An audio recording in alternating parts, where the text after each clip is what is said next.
Hello students. आज हम discuss करेंगे मैथ्स की एक बहुत इम्पोर्टेंट ब्रांच के बारे में, दैट इज़ कैलकुलस, जो हमारी 11th क्लास से स्टार्ट होती है, जिसके अंदर कुछ टॉपिक्स होते हैं लाइक लिमिट्स, डेरिवेटिव, इंटीग्रेशन आपको देखने को मिलेंगे। ये एक बहुत स्कोरिंग ब्रांच भी है मैथ्स में। अगर हम देखा जाए तो इसमें बहुत अच्छा हम स्कोर भी कर सकते हैं और बहुत इंटरेस्टिंग ब्रांच भी है। तो आज हम बात करेंगे कि ये जो ब्रांच है ये कैसे डिस्कवर हुई, ये किस तरह से पिक्चर के अंदर आई, कैसे हमने कैलकुलस को पढ़ना स्टार्ट करा, व्हाट एक्चुअली कैलकुलस इज। अब सबसे पहले अगर आप देखेंगे कैलकुलस, आपको ये देखने को मिलेगा कि अगर आप आफ्टर 12th अगर हायर मैथमेटिक्स भी लेते हैं तब भी आपको इसके क्वेश्चंस बहुत देखने को मिलेंगे। इवन आईआईटी का भी अगर एग्ज़ाम दे रहे हो, इंजीनियरिंग का कोई भी एंट्रेंस एग्ज़ाम दे रहे हो, वहाँ पे भी आपको बहुत क्वेश्चंस देखने को मिलेंगे। तो यहाँ पे हम बात करेंगे बेसिक टू एडवांस लेवल तक की। आपको पूरे एक कोर्स देखने को मिलेगा कैलकुलस के ऊपर। सबसे पहले हम बात करते हैं कि कैलकुलस पिक्चर में कैसे आया। अगर आप देखेंगे कैलकुलस, द वर्ड जैसे बता रहा है कैलकुलेट, तो कुछ कैलकुलेट करना, समथिंग कैलकुलेट। अब माइंड में आता है कि हमें कैलकुलेट करना क्या है। सबसे पहला जो वर्ड आता है कैलकुलेट, क्या कैलकुलेट करते हैं।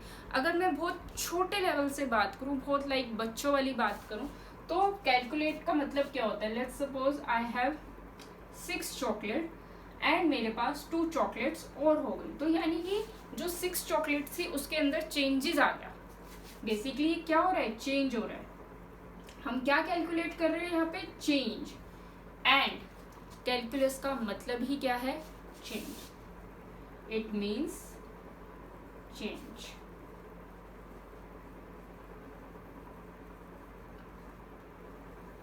एंड आप देखेंगे 1600 BC से पहले भी हम ये इसके बारे में स्टडी करते थे, लेकिन सिंपल लाइक लेंथ को मेजर करने के लिए एक पेबल्स, अगर आपको बिलीव नहीं होगा, एक पेबल की हेल्प से हम कैलकुलेट करते थे। अगर किसी की लेंथ हमें कैलकुलेट करनी है तो पेबल की हेल्प से हम करते थे। तो बेसिकली हम कैलकुलस में क्या मेजर करते हैं, वो है चेंज, किसी भी चीज़ का चेंज हो। अब इसके अंदर जो कंसेप्ट मेन आया है कि कैलकुलस में हमें कैसे चेंजेस को मेजर करना है, उसकी बात करते हैं। अगर हम बोले कैलकुलस के फादर कौन थे, this concept was developed by and जब ये कंसेप्ट की डिस्कवरी हो रही थी, इस कंसेप्ट के ऊपर बहुत सारे ज़्यादा स्टडी हो रही थी, तो 2 अलग अलग कंट्रीज से अलग अलग मैथमेटिशियन ने एट द सेम टाइम इस कंसेप्ट की डिस्कवरी की थी। जो सबसे पहले हैं, आई थिंक आप सबको उनका नाम पता होगा, आइजैक न्यूटन एंड सेकंड है गॉटफ्रीड लाइबनिज। एंड आपको इनकी बहुत सारी थ्योरम्स भी देखने को मिलेगी। गॉटफ्राइड लाइबनिज की बहुत सारी लाइबनिज थ्योरम देखने को मिलेगी अगर हम कैलकुलस को आगे पढ़ेंगे। इवन रियल एनालिसिस के एक और ब्रांच है मैथ्स की, जिसमें हम नंबर्स का एनालिसिस करते हैं, उसके अंदर भी आपको इन मैथमेटिशियन की बहुत ज़्यादा थ्योरम्स देखने को मिलेंगी। इन दोनों साइंटिस्ट ने इस कंसेप्ट के अंदर, मतलब इस ब्रांच के अंदर, ये बहुत अलग अलग कंसेप्ट लेकर आए। तो आइए देखते हैं कैसे। अब आपको एक फेमस स्टोरी तो पता ही है कि Isaac Newton was sitting under the tree. Basically it is a story कि वो ट्री के नीचे बैठे थे, एक एप्पल नीचे गिरा। अब उनके माइंड में आया, उन्होंने बोला कि हाँ ठीक है, ये ग्रेविटी की वजह से नीचे गिर गया। लेकिन उनके माइंड में ये आया एट द सेम टाइम कि एप्पल नीचे गिरा, लेकिन प्लैनेट भी इसी तरह से, जैसे एक स्पेस के अंदर एप्पल है, इसी तरह से प्लैनेट्स भी तो एक स्पेस के अंदर है। तो एप्पल अगर नीचे गिर रहा है तो वो प्लैनेट क्यों नहीं नीचे गिरता। तो इसी को सोचते सोचते आप लोगों को पता ही है उन्होंने क्या बताया था कि जो ग्रेविटी है वो एक्चुअली चेंज होती है विद रिस्पेक्ट टू टाइम, वो डिस्टेंस। वो डिस्टेंस के साथ साथ क्या होती है, चेंज होती है ग्रेविटी। तो उन्होंने क्या बताया, अगर ये ग्रेविटी है मतलब फोर्स एंड ये डिस्टेंस है, जैसे जैसे डिस्टेंस अगर कम है ग्रेविटी हमारी क्या होती जाएगी, ज़्यादा होती जाएगी, एंड जैसे जैसे जैसे जैसे डिस्टेंस बढ़ता जाएगा हमारी ग्रेविटी क्या होती जाएगी, कम होती जाएगी। एक्चुअल में उन्होंने ये चीज़ बताई थी, क्या है ये, कि जो फोर्स है, ग्रेविटी क्या है, एक्चुअल में फोर्स है जो कि इनवर्सली प्रोपोर्शनल है डिस्टेंस के। उन्होंने ये चीज़ बताई। अब उनके लिए डिफ़िकल्ट जो एक प्रॉब्लम थी, प्रॉब्लमेटिक सिचुएशन क्या थी, कि अगर हम नॉर्मल एक स्ट्रेट लाइन की बात करें, सिंपल अगर आप एक स्ट्रेट लाइन की बात करें, like uniform kind of motion की बात करें, तो आप इसके अंदर इजीली 2 पॉइंट्स का चेंज निकाल सकते हैं कि ये जो लाइन है कैसे चेंज हो रही है। ठीक है, जैसे अब आप क्या निकाल लेंगे, यहाँ पे आपने 2 पॉइंट्स लिए,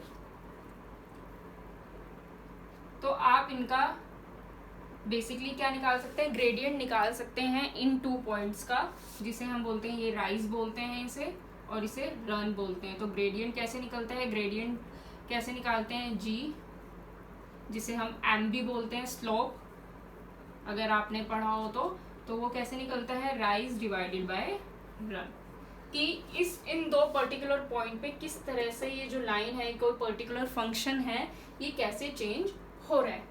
लेकिन जो प्रॉब्लम थी वो यहाँ पे थी कि आप यहाँ पे तो हर पॉइंट पे जो है, क्योंकि बेसिकली अगर हम एक सर्कल की तरह इसको देखें, क्योंकि एक अगर आप इसको और अच्छे से बनाओगे तो एक सर्कल की तरह ये बनेगा, एक सर्कल का ही ये पार्ट है। अगर हम देखें तो सर्कल में हर पॉइंट पे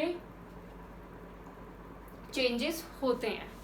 तो अब उनके लिए बहुत इम्पोर्टेंट बात ये थी कि ये जो ग्रेविटी है ये डिस्टेंस के साथ एक पर्टिकुलर पॉइंट पे कैसे चेंज हो रही है, यानी कि अगर ग्रेडियंट निकालना हो एक पर्टिकुलर पॉइंट पे कैसे निकालेंगे, एक पॉइंट का, आई रिपीट एक पॉइंट का, क्योंकि हम यहाँ पे सिर्फ एक पॉइंट ही निकाल सकते हैं। अब वो पॉइंट क्या, अगर हम देखें इस पॉइंट पे कैसे बना सकते हैं स्ट्रेट लाइन, क्योंकि हमें पता है राइज एंड रन हम कैसे देखते हैं, एक स्ट्रेट लाइन पे।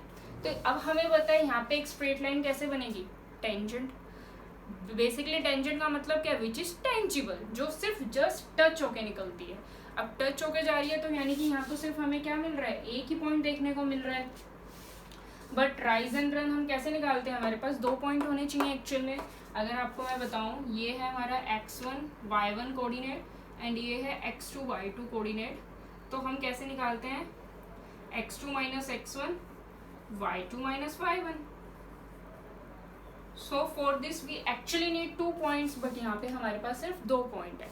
तो यही सिचुएशन को उन्होंने सॉर्ट आउट किया कि हम कैसे इस पॉइंट पर इस टेंजेंट का ग्रेडियंट निकाल सकते हैं, कि ये टेंजेंट कैसे चेंज हो रही है, या ये आप कह सकते हो कि इस पर्टिकुलर पॉइंट पे हम कैसे टेंजेंट निकालें। अगर हम टेंजेंट निकाल लेंगे तो उसका ग्रेडियंट भी इजीली निकाल लेंगे। तो आइए देखते हैं कैसे उन्होंने किया। सो यानी कि हमें यहाँ से पता लग रहा है, जो वेरी फर्स्ट गोल होता है, फर्स्ट गोल जो होता है कैलकुलस का, कर्व की टेंजेंट को फाइंड करना। तो यहाँ से हमें क्या समझ में आ रहा है कि कैलकुलस का फर्स्ट गोल क्या था, goal of calculus to find the tangent of a curve at a point, उस पॉइंट पर, एक पॉइंट पर हम टेंजेंट कैसे निकाले। एंड इसका मतलब क्या हुआ, दैट इज ग्रेडियंट निकाले हम कैसे, अगर हम टेंजेंट निकालेंगे तो उसका ग्रेडियंट भी कैसे निकाले, gradient of the tangent. Then second goal का हम बाद में डिस्कस करेंगे, जब हम आगे का टॉपिक करेंगे। तो हम सबसे पहले बात कर रहे हैं ग्रेडियंट ऑफ टेंजेंट की। अब मैंने आपको बताया कि हमें 2 पॉइंट्स चाहिए, हमेशा ग्रेडियंट निकालते हैं हम, जब भी स्लोप निकालते हैं तो हमें 2 पॉइंट्स की रिक्वायरमेंट होती है। तो इस केस में हम 2 पॉइंट्स कैसे लेकर आएंगे, आइए देखते हैं। अगर मैं आपको बोलूं एक सर्कल अगर लेट्स सपोज हम कंसीडर करते हैं, ठीक है। अब हम यहाँ क्या करते हैं, मैंने एक पॉइंट लिया और उस पर एक टेंजेंट ड्रॉ करी, ठीक है। ये एक पॉइंट पे टेंजेंट मैंने ड्रॉ कर दिया। अब सर्कल में ऐसी कौन सी लाइन है जो 2 पॉइंट से होके निकलती है, ठीक है। तो हमारे माइंड में जो आंसर आएगा वो आएगा सीकेंट का, क्योंकि सीकेंट क्या होते हैं, 2 पॉइंट्स। अब मैं क्या करूं, इस सीकेंट को चेंज करती जाऊं, और कैसे चेंज करूं कि इसकी लेंथ को इतना छोटा कर दूं कि ये एक्चुअल में इसको टच करे। देखिए कैसे, अगर मैं धीरे धीरे इस सीकेंट का साइज छोटा करती जाऊं तो ये इतनी छोटी कर दूं कि ये जो एक्चुअल में ये जो पॉइंट है, ये बेसिकली ये जो पॉइंट आ रहा है, अगर आप देखेंगे दोनों पॉइंट्स जो हैं वो यहाँ पे कोइंसाइड कर जाएं। एक्चुअल में कोइंसाइड ना करें, हम सिर्फ ये देखें कि इतनी मैं छोटी इन सीकेंट को बना दूं। अब हमें पता है अगर मुझे सीकेंट के निकालना है चेंज तो मैं निकाल सकती हूँ इजीली। तो मैं क्या करूँगी, इस सीकेंट को इतना छोटा कर दूंगी कि ये टेंजेंट तक कोइंसाइड कर जाए, मतलब ये टेंजेंट को क्या करे, उस पॉइंट को अप्रोच करे। इसके दोनों पॉइंट्स को इतना छोटा कर दूंगी इसके पॉइंट्स को अप्रोच करे। तो हमें बेसिकली यही करना है। तो आइए देखते हैं कैसे करेंगे।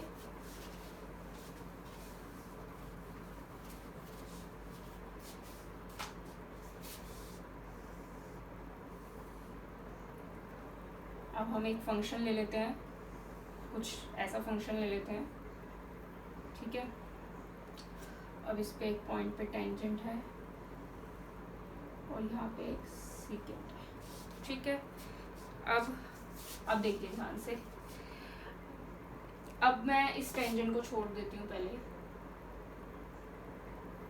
बेसिकली हम क्या करेंगे, यहाँ पे इस सीकेंट के पॉइंट्स को ही कोइंसाइड कराने की कोशिश करेंगे। अब देखिए ये कौन से पॉइंट है, लेट्स सपोज एक्स है, ये पॉइंट है एक्स, ठीक है। तो अब मान लो कि ये फंक्शन है, हमें पता है जब फंक्शन में एक्स की इनपुट डालेंगे तो ये क्या आएगा, एफ एक्स हो जाएगा, राइट, क्लियर। अब यहाँ पे मान लो कि ये थोड़ा सा चेंज हुआ एक्स में, तो हम इसको कैसे लिख सकते हैं, x plus H we can write it, ठीक है। एक लिटिल चेंज जो है उसको हम लिख सकते हैं। तो ये क्या हो जाएगा, ये हो जाएगा x प्लस एच एक इनपुट है तो हम फंक्शन के अंदर इनपुट डालेंगे तो ये हमारा चेंज हो जाएगा। अब देखिए, अब ये है, इसको हम मान लेते हैं ये m है हमारी, ठीक है। इसको मैं एक और नाम दे देती हूँ डेल्टा, इसको हम नाम दे देते हैं h और डेल्टा x की, x में जो भी चेंजेस आ रहे हैं। अगर आप देखेंगे x plus H minus x करेंगे तो h आएगा, एंड इसको हम नाम दे सकते हैं डेल्टा एक्स, ठीक है। अब देखिए, अगर मुझे सीकेंट की ग्रेडियंट निकालनी हो तो मैं उसको कैसे निकाल सकती हूँ, मुझे पता है rise and divided by run. तो हम यहाँ पे क्या लिखेंगे, राइज क्या है हमारा, राइज कैसे निकालते हैं, दिस एंड दिस, इस this minus this, Y coordinate लेते हैं, ठीक है। तो हम यहाँ लिखेंगे F of X plus H minus F of X, run क्या है हमारा, this X plus H minus X, so it will become H, clear. But अब देखिए, अब हम क्या कर रहे हैं, इस h को इतना छोटा बना दें, क्योंकि ये देखिए दो पॉइंट्स को हमें क्या करना है, बिल्कुल ये जो दो पॉइंट्स हैं बेसिकली इनको मर्ज करके एक पॉइंट पे लेकर आना है। तो हम ये जो h है ये मैं क्या करूँ, 0 तक ले आऊँ। अगर मैं धीरे धीरे ये जो चेंज है, ये जो चेंज हो रहा है ये 0 आ जाए धीरे धीरे, अगर ये चेंज हो जाए, या मैं ऐसा करूँ कि इस पॉइंट को इस पॉइंट पे ले आऊँ, ठीक है। तो मैं क्या करूँ, इस चेंज को कम कर देती हूँ 0 0 0 पर, मतलब ऐसे इतना कम कर दें कि वो एक्चुअल में क्या बन जाए, 0 बन जाए, मतलब एक्चुअल में इक्वल टू जीरो ना हो लेकिन वो जीरो बन जाए। तो मेरा कहने का क्या मतलब है, as h approaches to zero. हम यहाँ पे बिल्कुल इक्वल नहीं बोल सकते हैं h को जीरो के, ठीक है, इसकी डिस्कस हम नेक्स्ट क्लास में करेंगे। अभी सिर्फ मैं आपको एक कंसेप्ट बता रही हूँ कि हम एक्चुअल में कौन सा कंसेप्ट के बारे में बात कर रहे हैं यहाँ पे। तो हम यहाँ बात कर रहे हैं कि h को मैं इतना छोटा कर दूँ कि वो जीरो के बिल्कुल अप्रोच करे, मतलब अप्रोच करे, मतलब 0.0999 बहुत, मतलब जीरो को अप्रोच कर रहा हो बट वो एक्चुअल में जीरो के इक्वल ना हो। अब आप यहाँ से भी समझ सकते हैं, अगर मैंने इसको जीरो के इक्वल कर दिया h को तो ये तो नॉट डिफाइन हो जाएगा, ठीक है। तो हम जीरो को अप्रोच कर सकते हैं बट जीरो के इक्वल नहीं करते।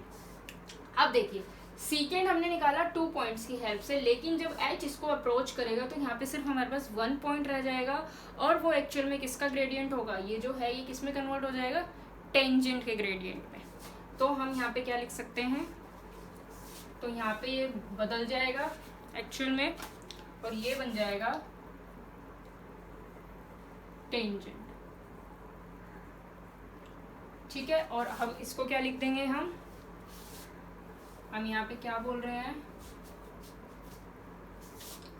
लिमिट, यहाँ से जो अप्रोच, ये जो कंसेप्ट है अप्रोच का मतलब है लिमिट, कि इसकी एक लिमिट है कि एक लिमिट तक ये अप्रोच करेगा बट बिल्कुल भी जीरो नहीं होगा।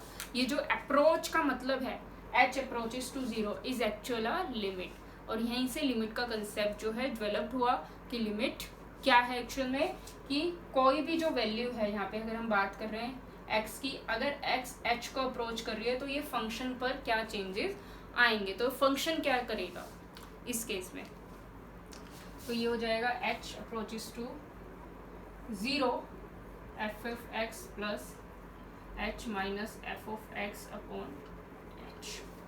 अब देख लेते हैं एक एग्जाम्पल के through.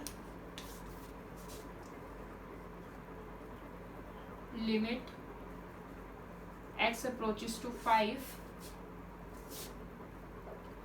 x square minus 25 upon x minus 5। अब यहाँ से आपको ये भी क्लियर हो जाएगा कि हम x को 5 क्यों नहीं रख सकते, हम सिर्फ अप्रोच कर सकते हैं कि इतना नियर लेकर आ सकते हैं, बिल्कुल 5 को इतनी वैल्यू नियर लेकर आ सकते हैं कि वो बिल्कुल 5 को जस्ट बिल्कुल नियर हो जाए। तो यहाँ पे हम देखेंगे इस फंक्शन की, ये बेसिकली क्या है, एक फंक्शन है, तो इस फंक्शन की वैल्यू कैसे होगी आइए देखते हैं। अब देखिए मैं डायरेक्टली अगर यहाँ पे 5 रख देती हूँ तो नॉट डिफाइन हो जाएगा मेरा, तो हमारी जो लिमिट है वो भी एक्चुअल में क्या हो जाएगी, नॉट डिफाइन। तो हम यहाँ पे बेसिकली क्या चेक कर रहे हैं कि लिमिट की कितनी लिमिट यहाँ पे होनी चाहिए, कि अगर x 5 को अप्रोच कर रहे हैं तो इस फंक्शन की क्या लिमिट होगी, इस फंक्शन की क्या वैल्यू आएगी। तो आप देखिए, तो हम कैसे कर सकते हैं इस क्वेश्चन को, इसको हम लिख सकते हैं x minus 5 x plus 5 x minus 5। सो ये हमारे पास आ गया लिमिट x अप्रोचेस टू 5, तो हमारे पास आंसर आ गया।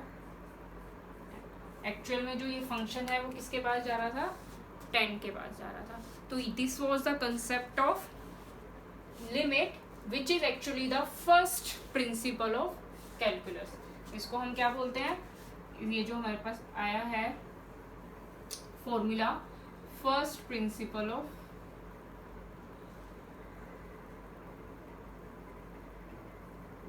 कैलकुलस।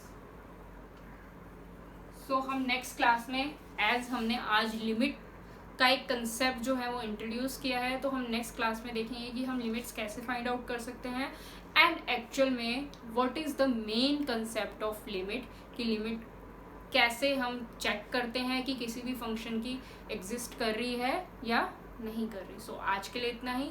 आई होप आपको ये पसंद आया होगा। Thank you so much.